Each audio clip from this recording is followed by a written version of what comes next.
بسم الله الرحمن الرحيم الحمد لله رب العالمين وصلى الله وسلم على نبينا محمد وعلى آله وأصحابه أجمعين وبعد السلام عليكم ورحمة الله وبركاته تنين وحلقة قارة ونقول لقلينا كذا جوابه هل سؤال شاسي الصوننا معها أفي عذرية كورونا معها waa su-aal adduunka iyadoo joogtay in badan intii laga jawaabay aakhare nala aaday wey dadku adduunka si ay isu weydiinayaan bay aakharena isu weydiiyaan su-aashani waxay leedahay adduunka waan ognahay ragga waxaa loo baneeyey hal dumara ka badan dumarkana waxaa la yidhi hal nin ka badan ma guursan karaan waxaan fahanay sababka oo taranku inuu isku darmadaa la diidayaa haweentii rag badan hadday yeelato ilmaha cid dhashay lama aqoonsan karo aadamuhuna baadhis iyo qalab hadda la sheego oo isirka qofka lagu baadho ma wada heli karaan meelo badanna kama jirin berrina inuusan jirin baa laga yaabaa haddana waxaan aragnay baa la yidhi aakhiro oo raggii haween badan leeyihiin dumarkii laakiin hal nin ka badan la ogol yahay lama sheegin inay helayaan waxaa la isoo weydiiyey waa su-aale dumarku aakhiro hal nin ka badan ma yeelanayaan haddaynan yeelanaynin maxaa sabab ah su-aashaasi iyadoo adduunkii ka taagnayd bay aakhirana inoola dhadhacday marka su-aashaasaan rabaa kelmaddan kooban inaan kaga hadlo waxaana rabaa si aan u dabciyo dhowr qodob oo hordhaca inaan u sameeyo dhowr qodobna aan gudaha ugu galo marka koobaad xaq ma u leeyahay wuxuu qofku saamisa ma laha waxaa muhiima inaan isla ogolaanno xayaatada iyo noloshu labada daaroodba waa minxa iyo deeq ilaahay weeye dadku xaqa iyo waajib ay ku leeyihiin ma aha inaan ifka iyo adduunka aad timaadana waa deeq eebba ku siiyey ee xaqaad lahaydoo la gudayo iyo abaalaad gashoo lagu gudaya midna ma laha ma aha aakhare soo noolaynta iyo janno geyntuna waa fadli iyo gallad eebbe ee gar iyo xaq aad leedahay ma aha saa darteed nicmadaa jannada ah ilaahay hayna geeyey qofkii tagaay waxa nicmada yaallo oo dhan waa minxa iyo deeq ilaahay weeye subxaanahu wa tacaala saa darteed nabigeenu waa kiina yidhi qofkiina kuma gala jannada camalkiisa kaasa waxaa la weydiiyey adigana wuxuu yihi walaa ana ilaa an yatakamadanii allahu biraxmati anu xataa kuma geli kara hadduu ilahay naxariistiisa ihubin saas darteed qodobka waxaa kaaga baxaya qodob labaad oo odhanaya ilaahay wuxuu doonuu sameeyaa wuxuu sameeyana lama weydiiyo laa yus'alu camaa yafcal wahum yus'aluun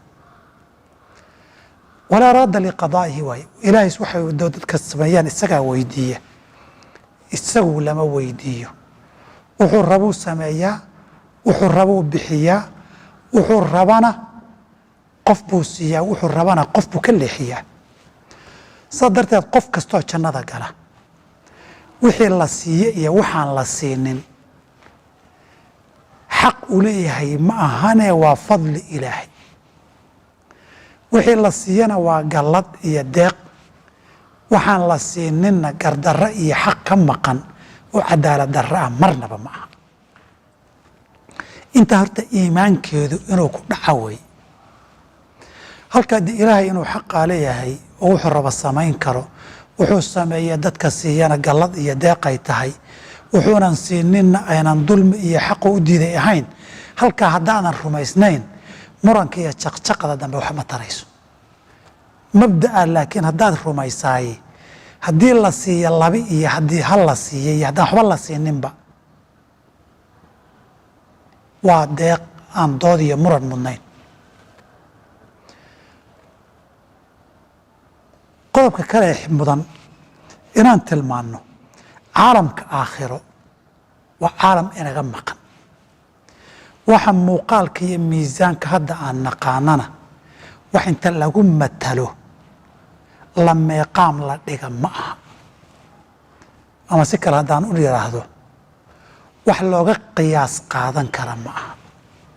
laga bilaabo qabri iyo god marka la garay qofku ku nool yahay cadaab iyo naxariis kula kulmaya midkood ilaa qiyaamada la soo saaroo dadkii ciiddaa cuntay la soo celinayo, kadibna janno iyo naar la gelayo, dab aan lagu dhimanayninoo naara ka adduunkana ka kulul. intaasoo dhani waa caalam qayb inaga ah oynaan arag, wax la mid ahna maynaan arag. waxaan ku mataloon barbar dhignana ma laha. haddii isaga iyo muuqaal suu og yahayba iyo xogtiisa guudba waxaad ku matasha aynan jirin, xuquuqdeeda aakharana waxaad ku matasha ma laha, xukunkeedana waxaad tixraacda ma laha haddaan waxyi rabbi soo dejiyey oo la raacaya ay jirin. wax caqli aadama qiyaasi karana ma aha. saas darteed baa nabigu ku tilmaamay oo yidhi fiihaa maa laa caynun ra'at walaa udunun samicat walaa khatara calaa qalbi bashar. waxa jannada ayaa laayay qalbina kuma soo dhaco, ilaa isagoo kale ma arag, dhegna isagoo kale ma maqal. waxaad barbar dhigatood ku matelataba ma laha. caalamka waxaa looga dambeeyaa haddaba maxaa kitaab iyo sunno ku yimid. wixii aan ahayn waa waxaad ka warramayso rajman bilghaybi, waxaadan ogeyn ood iska tiri wey. iska tirina caqli iyo cilmi toona in la yidhaahdo la aqbala ma ogola. intaas kadib naciimka jannadu way badan yihiin. guurka iyo gogosha keliya ma aha. dad baa laga yaabaa nicmadii jannadoo dhanba inay ugu soo uruursatay guurka iyo gogosha iyo niman badan iyo naago badan. nicmadan laleeyahay wafiiha maa tashtahiihi اlanfusu wa taladu اlacyunu, wax kastoo nafi jeclaato iyo wax kastoo ili ku raaxaysato ay ku qabowsatay leedahay. nicmadan gaayadeeda lagu tilmaamay waxaa ili arag, dhegna maqal, qalbina ku soo dhicin oo dhan, oo milki leh, oo qusuur leh, oo daaro leh, oo hanti leh, oo cunno leh, oo cabitaan leh, oo gaadiid leh, oo ku dhammaanaysa rido ilaahay iyo aragtida wejigii subxana wa tacaala. nicamku intan keliya ma aha. nicamka ilaahay qof walba intuu doonuu ka siin. nicamkaana qof walba way deeqi, qof walbana wuxuu ku raalli noqdaa la siin. radia allaahu canhum waraduu canhu. muhimaddu dadku inay raalli ku yihiin oy nicmaystaan oy dhergaan way. kan ugu wax daraja yar ahlu jannaha ba adduunyadan iyo 10 laabkeed leh. aakhare marka la tago ijtihaada iyo qalbigu wuxuu doonaad heli baa lagu yidhi, laakiin khalqigaa waxaa ka mid noqon doona dadaan waxyaabaha qaarkood naftoodu rabitaanba u haynin. oo masaladani ka mid tahay waana u soo laaban doonaa.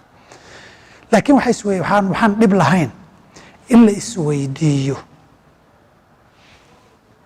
waxyaabaha nafta qofku jecel yahay adduunka aakhare ma ku helaya inuu yidhaahdo. fii saxiixi albukhaari min xadiidi abi hurayra nabigu wuxuu yidhi calayhi salatu wasalaam, jannada marka la tago nin baa dhahaya ilaahu beer baan jeclahay ee beer. markaasaa meel la tusayaa oo laleeyahay abuuro. markaasoo abuuri isagoo taagan bay dhalan, oy miro dhalin, oy bislaan oo u goosan. nin reer baadiyo oday oo meesha fadhiyay baa intuu wuxuu rasuulka ilaahayow ninka saa dhihi doona ama waa Quraysh ama waa Ansaar, iyagaa beeraley oo beerta jecel buu yidhi. nabigu waa ku qoslay sal slam. xadiid markii la isu geegeeyey qaar xasan way yidhaahdeenna nabiga ilmo haddaan jeclahay inaan dhalo ma dhalayaaba len markaasuu yihi ha halkaa aad joogto ku urgeliyo oo ku dhalani oo ku weynaan. qodobka kale muhimkeen tilmaamaya waxaa weeye wa fiiha maa tashtahiihi اlanfusu baa la yidhi. horta dadka aakhare tegayaay oo rag iyo dumar leh, ragguna dhammaan dumar ma wada leeyahay, labku dumar ma wada leeyahay. aan isticmaala ereyga lab wayaan rag isticmaalin hadda. labku dumar ma wada leeyahay, dhadiguna rag ma wada leeyihiin? jawaabtu waa maya. naciimka jannada ma loo siman yahay? jawaabtu waa maya. hal tusaalaan idin siin marka intaana ka dumarka soo gelin. nicmada jannada marka laga sheekeeyey atfaalu lmuslimiin, carruurta yarka muslimiinta ee yaraanta ku dhimatay, khadamu ahli ljannati wey. jannaday ku jiraan waa ahluljanna sax, laakiin waa shaqaalo khaadimiin ah, iyaga kuwa loo khidmaynaya ma aha. lama sheegin carruurta yaryarada ku dhimatay ee khidmaynaya iyagu inay wiilashooduna gabdha leeyihiin, gabdhahooduna inay rag leeyihiin lama sheegin. iyagaaba khaadimiin oo naciimkii jannada ka mid a, oo inay khidmeeyaan mukhalladuuna iyo yatuufuuna iyo iyaga ah. saa darteed ahlu jannuhu inay isu khidmeeyaan oo qaarkood shaqaale isu noqdaan baynu halkaa ka barannay. carruurtoo dhan weyana atfaalu lmuslimiin iyo atfaalu lmushrikiin labadaba ilmihii yaraan ku dhintay oo dhan khadamu ahli ljannati waay. dumarku waxaa la sheegay markay aakhara tagaan inta ilaahay jannada geeyo maba qabi doonaan damac nin labaad. fiihina qaasiraatu طarfi lam yaطmithuna insun qablahum walaa jaan wa cindahum qaasiraatu طarfi ciin xurun maqsuuraat fi اlkhiyaam. qaasiraatu طarfi, qasru طarfiga waxaa looga jeedaa ninkeeda mooyeen mid kalaba ma rabtaba, qalbigeedana kuma soo dhaco, rabitaanna uma hayso haba yaraatee. haskhar sidii la yidhi sax wey, wa fiiha maa tashtahiihi اlanfusu, naftu waxay jeclaata wey. laakiin waxay nafta dumarka mu'minka ahlu jannuhu jeclaanayaan kumaba jiraba nin kale. aayaddan aa caddaynaysa fiihina qaasiraatu طarf. horeyna waxaan isugu soo ogeyn aakhara wixii ku saabsan aayad iyo xadiid sugan baa looga dambeeyaa. wax adduunka lamidan uga qiyaasannoon garab dhigna ma laha. muhimaddu ilaahu jannada ina gee weye. nin baa laga sheegay janno intuu dhegaystay nicmadeeda, alla aniga meesha kabaha la dhigtay yaa i geeye buy, intaas ay deeqi lahayd. jannadaba haddii la ogeeyo dunyadii iyo 10 laabkeed baad yeelan.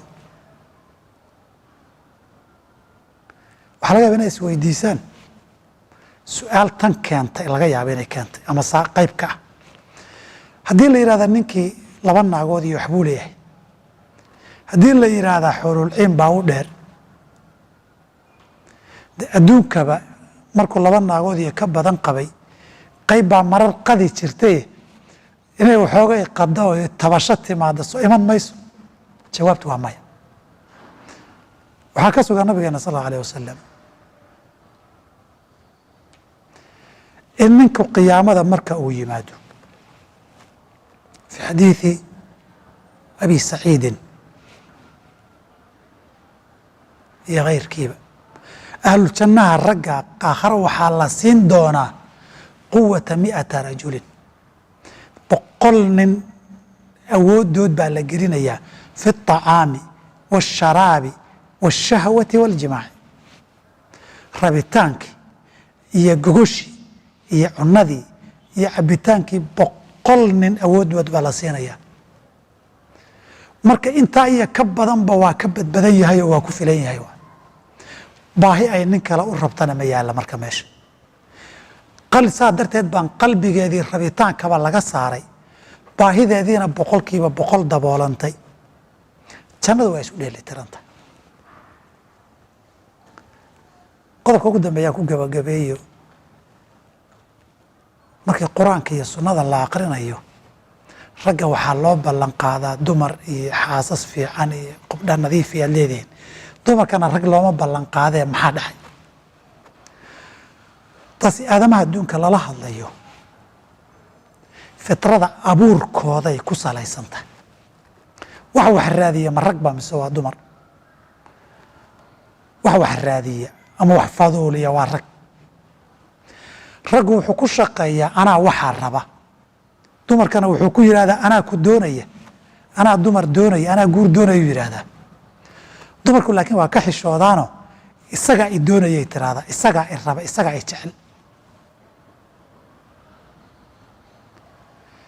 saa darteed laba caruur haddaad dhashay wiil iyo gabadh fitrada saasana gaal iyo muslimba waa la isku raacsanya inta wax ka qortay inta muslim iyo kristan iyo yuhuud iyo mulxidiin aan akhriyey intaba arrinta waa isku raacsan yihiin haddii dib looga baahdo kutubtooda mar baan soo gudbin doonaa hebel iyo hebel iyo hebel iyo hebel kutubtooda luqadaha kala duwan ku qoran haddaad wiil iyo gabadh dhashay aan kusoo gunaanado tusaalaha waxaa badan wiilka inaad tiraahdo haddaad waxa fiican samayso oo darajooyinkaa fiican keento gabadha ugu fiican baan kuu guurin laakiin gabadha lama dhaho haddaad intaa samaysan ninka ugu fiican baan kuu guurin lama dhaho haddaad saa tirahda markaa way boodi maxaa yeelay ragguna wax raadin buu ku salaysan yahay oo isagaa daba orda dumarkana waa la raadiyaayo iyadoo rabta xataa gadaal bay isu dhigtaa si kastaba ha noqotee jannada wax walbaa laga helaa wixii kalena wixii ay naftaadu jecelaataad ka hesha intaa waxaan rajaynayaa mas'aladii iyo su-aashaasi inay dhinacyo badan ka ifisay wax badanna qofka oo kaga qanci doonaan rajaynayaa halkaasaana kusoo gabagabaynaynaa su-aashanna asalaamu calaykum waraxmat ullaahi wabarakaatu